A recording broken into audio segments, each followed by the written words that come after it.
আজকের প্রথম খবরটা হলো স্টিমার ঘাটে গড় বেঁধে দিলেন কমলাক্ষ দে পুরকাইস্ত। বাংলাদেশি পণ্য বর্জনের আহ্বান। শ্রীভূমি করিমগঞ্জ জেলার স্টিমার ঘাট দিয়ে ভারত থেকে বাংলাদেশে নৌকাযুগে আমদানি রপ্তানি বন্ধ করে দিলেন বিধায়ক কমলাক্ষ দে পুরকাইস্ত। সোমবার করিমগঞ্জ শহরের স্টিমার ঘাটের বাংলাদেশের পণ্য সামগ্রী জ্বালিয়ে প্রতিবাদ সাব্যস্ত করলেন বিধায়ক কমলাক্ষ সহ তার অনুরাগীরা।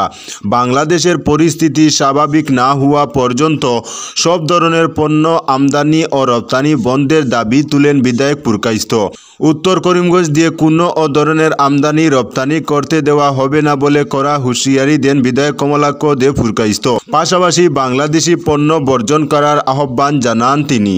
আজকের পরবর্তী খবরটি হলো, এবার বিধায়ক নিজামুদ্দিন চৌধুরী দল থেকে বরখাস্ত। বিধায়ক জাকির হোসেনের পর আলগাপুর আসনের বিধায়ক নিজামুদ্দিন চৌধুরীকে দলবিরোধী কার্যকলাপে জড়িত থাকার জন্য 6 বছরের জন্য বরখাস্ত করেছে এআইইউডিএফ। সোমবার দলের কেন্দ্রীয় কমিটির পক্ষ থেকে এ সিদ্ধান্তের কথা জানানো হয়। এআইইউডিএফ এর সাধারণ সম্পাদক বিধায়ক হাফিজ বশির আহমেদ সাসপেনশন নোটিশ জারি করেছেন। চিঠিতে চৌধুরীর কর্মকাণ্ডকে দলবিরোধী বলে বর্ণনা করা হয়েছে। উল্লেখ করা হয়েছে যে তার আচরণ সংগঠনকে নেতিবাচকভাবে প্রভাবিত করেছে এবং দলের সুনামকে ক্ষতিগ্রস্ত করেছে। চিঠিতে লেখা ছিল, all India United Democratic front অর্থাৎ এআইইউডিএফ এর কেন্দ্রীয় কমিটি আপনার কার্যকলাপগুলি নিবিড়ভাবে পর্যবেক্ষণ করেছে, যেগুলি বারবার বিতর্কিত এবং দলের স্বার্থের জন্য ক্ষতিকর বলে বিবেচিত হয়েছে। আজকের পরবর্তী খবরটি হলো, বাংলাদেশি রোগীদের চিকিৎসা করবে না সিদ্ধান্তের সমর্থন বিজেপি সাংসদের। বাংলাদেশ থেকে হাজার হাজার রোগী ভারতে চিকিৎসা করাতে আসেন। তারা চিকিৎসার জন্য ত্রিপুরা, কলকাতা ছাড়াও দক্ষিণ ভারতের অনেক হাসপাতালে আসেন। এরপর সুস্থ হয়ে বাড়ি ফেরেন তারা। যে দেশ তাদের জীবন ফিরিয়ে দিয়েছে তাকে অপমান করেছে বাংলাদেশ। ঠিক এই কারণেই দেশের অনেক হাসপাতাল ইতিমধ্যে ঘোষণা করেছে যে তারা বাংলাদেশ থেকে রোগীদের চিকিৎসা করবে না। এবার সেই হাসপাতালগুলির সিদ্ধান্ত ঘোষণা করলেন বিজেপির রাজ্যসভার সাংসদ শ্রমিক ভট্টাচার্য। শ্রমিক ভট্টাচার্য তার এক্স হ্যান্ডেলে লিখেছেন, রাজ্য জুড়ে হাসপাতালগুলি বার্তা দিয়ে দিয়েছে যে বাংলাদেশি মানুষদের স্বাস্থ্য পরিষেবা দেওয়া হবে না। আমি এই সিদ্ধান্ত পূর্ণ সমর্থন জানাচ্ছি। গোটা দেশের উচিত বাংলাদেশকে সমস্ত রকম পরিষেবা থেকে বঞ্চিত করে দেওয়া। বাংলাদেশি হিন্দুদের উপর যে অকথ্য অত্যাচার চালাচ্ছে বাংলাদেশ সরকার, তার করা প্রতিবাদ হওয়া উচিত। তবে শ্রমিকের পোস্টের প্রতিক্রিয়ায় অনেকেই বিভিন্ন কথা লিখছেন। আজকের পরবর্তী খবরটি হলো, দীর্ঘদিনের ট্রেনিং শেষে প্রথম পোস্টিং, যোগ দেওয়া আর হলো না তরুণ আইপিএস অফিসারের। দীর্ঘদিনের ট্রেনিং শেষে প্রথম পোস্টিং পেয়েছিলেন, কিন্তু চাকরিতে যোগ দিতে যাওয়ার পথেই ঘটে গেল অঘটন। পথ দুর্ঘটনায় প্রাণ হারালেন এক তরুণ আইপিএস অফিসার। রবিবার এই মর্মান্তিক ঘটনাটি ঘটেছে কর্ণাটকের হাসান জেলায়। পুলিশ সূত্রে খবর, মৃত ওই আইপিএস অফিসারের নাম হর্ষবর্ধন, যার বয়স ছিল 26। কর্ণাটক ক্যাডারের 2023 সালের ব্যাচে ছিলেন তিনি। সবেমাত্র মাইসুরু কর্ণাটক পুলিশ একাডেমিতে তার প্রশিক্ষণ শেষ করেছিলেন। জানা গিয়েছে, রবিবার হাসান থেকে প্রায় 10 কিলোমিটার দূরে কিট্টানের কাছে বিকেল 4:20 নাগাদ দুর্ঘটনা ঘটে। পুলিশের গাড়িতে করেই যাচ্ছিলেন তিনি, কিন্তু আচমকায় গাড়িটির চাকা ফেটে যায়। ফলে গাড়িটি নিয়ন্ত্রণ হারিয়ে পথের ধারে থাকা একটি বাড়ি ও গাছে সজোরে ধাক্কা মারে। ওই অফিসারের মাথায় গুরুতর আঘাত লাগে। এরপর দ্রুত তাকে হাসপাতালে নিয়ে যাওয়া হয়, কিন্তু চিকিৎসা চলাকালীন হাসপাতালেই মৃত্যু হয় তার। দুর্ঘটনায় সামান্য চোট পেয়েছেন গাড়ির চালক এবং বর্তমানে হাসান জেলায় তার চিকিৎসা চলছে। মধ্যপ্রদেশের সিংরাউলি জেলার দুসার গ্রামের বাসিন্দা হর্ষবর্ধন। তার বাবা অখিলেশ একজন সাব ডিভিশনাল ম্যাজিস্ট্রেট হিসেবে কর্মরত। দীর্ঘ 6 মাসের ট্রেনিং এর পর হলেনা রাশিপুরের সহকারী পুলিশ সুপার হিসেবে দায়িত্ব পেয়েছিলেন হর্ষবর্ধন। ডিউটিতে যোগ দিতে যাচ্ছিলেন তিনি। আজকের পরবর্তী খবরটি হলো, রেফারির ভুলে দুপক্ষের ফুটবল প্রেমীদের মধ্যে সংঘাত, মৃত্যু শতাধিক। ফুটবল ম্যাচ চলাকালীন বিপত্তি, রেফারির ভুল ঘুষ ঘোষণার জেরে দুপক্ষের ফুটবল প্রেমীদের মধ্যে ব্যাপক সংঘাত, হাতাহাতিতে জড়িয়ে পড়েন দুপক্ষের সমর্থকরা, যা শেষ পর্যন্ত রক্তারক্তি কাণ্ডে গড়ায়। ম্যাচ চলাকালীন তুমুল সংঘাতের জেরে প্রাণ হারালেন 100-র বেশি ফুটবল প্রেমী। আন্তর্জাতিক সংবাদ মাধ্যম সূত্রে খবর, রবিবার ঘটনাটি ঘটেছে পশ্চিম আফ্রিকার গিনিতে। গিনির অন্যতম বড় শহরে একটি টুর্নামেন্টের আয়োজন করা হয়েছিল। সেদিন ওইখানেই ফুটবল ম্যাচ চলাকালীন সংঘাতের ঘটনাটি ঘটেছে। মারামারির জেরে শতাধিক ফুটবল প্রেমীদের মৃত্যু হয়েছে, আহত হয়েছেন অগণিত দর্শক। ফুটবল ম্যাচ চলাকালীন মাঠের বাইরে ও ভিতরে উত্তেজনার ভিডিও ইতিমধ্যেই ছড়িয়ে পড়েছে সোশ্যাল মিডিয়ায়, যেখানে দেখা গেছে দু দলের সমর্থকরা ভাঙচুর পর্যন্ত করেছে, একে অপরকে মেরে পিষে দেওয়ায় তুমুল উত্তেজনা ছড়ায়। সবটাই ঘটে রেফারির ভুল সিদ্ধান্তের জেরে। গিনির স্থানীয় হাসপাতালের চিকিৎসকরা জানিয়েছেন, আশেপাশে সব হাসপাতালের মর্গে মৃতদেহ ভর্তি হয়ে গেছে। মাঠ থেকে বহু মৃতদেহ উদ্ধার করে হাসপাতালে নিয়ে আসা হয়েছে। সারি সারি মৃতদেহ পড়ে রয়েছে হাসপাতালের মেঝেতেও। অনুমান করা হচ্ছে সংঘাতের জেরে অন্ততপক্ষে শতাধিক প্রাণহানি ঘটেছে।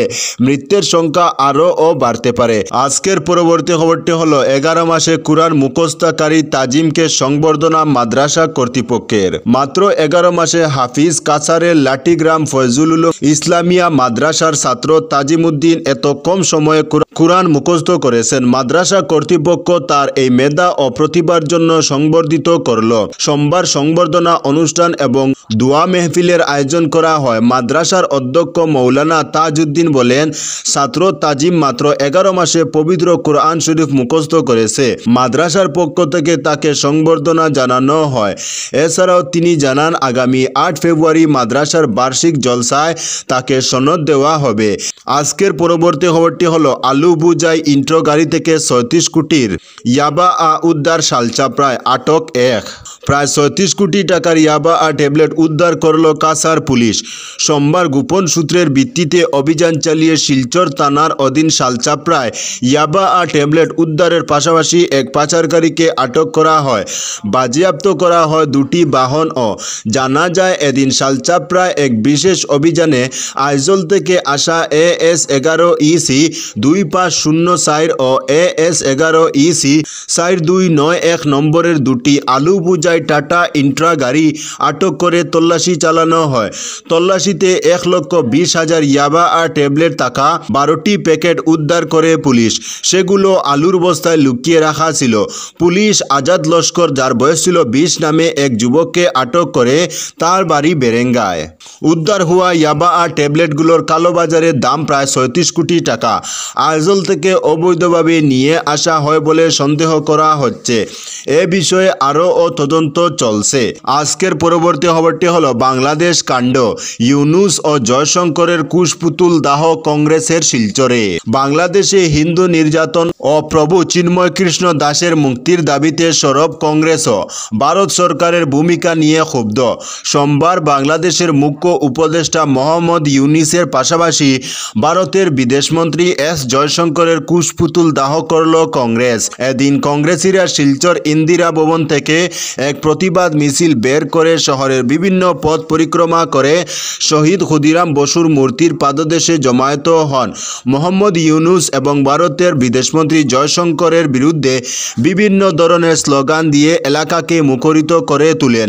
এরপর দুজনের কুশপুতুল দাহ করেন।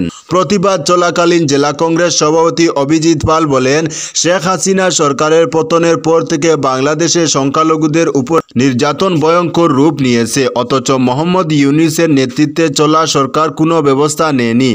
এতে তিনি তীব্র ভাষায় নিন্দা ও ধিক্কার জানান। পাশাপাশি তিনি বলেন, একের পর এক ঘটনা ঘটলেও ভারত সরকার ও বিজেপি নীরব ভূমিকা পালন করছে। তিনি বলেন, রাশিয়া, ইউক্রেন সহ অন্যান্য দেশের বিষয়ে কথা বললেও বাংলাদেশে হিন্দু নির্যাতনের ক্ষেত্রে মুখ বন্ধ রয়েছে প্রধানমন্ত্রীর। আজকের পরবর্তী খবরটি হলো, মহারাষ্ট্রের মুখ্যমন্ত্রী হচ্ছেন ফডনবিস। মহারাষ্ট্রের মুখ্যমন্ত্রীর কুর্সিতে ফিরতে চলেছেন দেবেন্দ্র ফডনবিস। বিজেপি ওই পদের জন্য তার নাম ইতিমধ্যে চূড়ান্ত করে ফেলেছে। সংবাদ সংস্থাকে এমনটাই জানিয়েছেন বর্ষিয়ান এক বিজেপি নেতা। তিনি আরও জানিয়েছেন, আগামী দুদিনের মধ্যে বিজেপির পরিষদীয় দলের বৈঠক হবে। তারপর মুখ্যমন্ত্রী হিসেবে নাম ঘোষণা করে দেওয়া হবে ফডনবিসের। নাইজেরি। আজকের পরবর্তী খবরটি হলো আগরতলা বাংলাদেশ সহকারী হাইকমিশন অফিসে ভাঙচুর উত্তাল। আগরতলা বাংলাদেশ সহকারী হাইকমিশন অফিসে ভাঙচুর চালিয়েছে হিন্দু সংঘ সমিতি। সোমবার আন্দোলনকারীরা অফিসের সামনে বাংলাদেশের জাতীয় পতাকা আগুনে পুড়িয়ে বিক্ষোভ দেখিয়েছেন। ওই ঘটনায় গোটা এলাকায় তীব্র উত্তেজনা ছড়িয়ে পড়ে। বাংলাদেশে হিন্দুদের উপর নির্যাতন এবং চিন্ময় প্রভুকে গ্রেফতারের প্রতিবাদে উত্তাল হয়ে উঠে হাইকমিশন কার্যালয়। খবর পেয়ে পরিস্থিতি নিয়ন্ত্রণে আনতে ঘটনাস্থলে ছুটে গিয়েছিল বিশাল পুলিশ এবং টিএসআর বাহিনী। সমিতির এক মহিলা বলেন, প্রতিনিয়ত বাংলাদেশে হিন্দুরা নির্যাতনের শিকার হচ্ছেন। তাছাড়া বিনা কারণে চিন্ময় কৃষ্ণ দাস প্রভুকে গ্রেফতার করা হয়েছে। এটা কোনোভাবে মেনে নেওয়া সম্ভব নয়।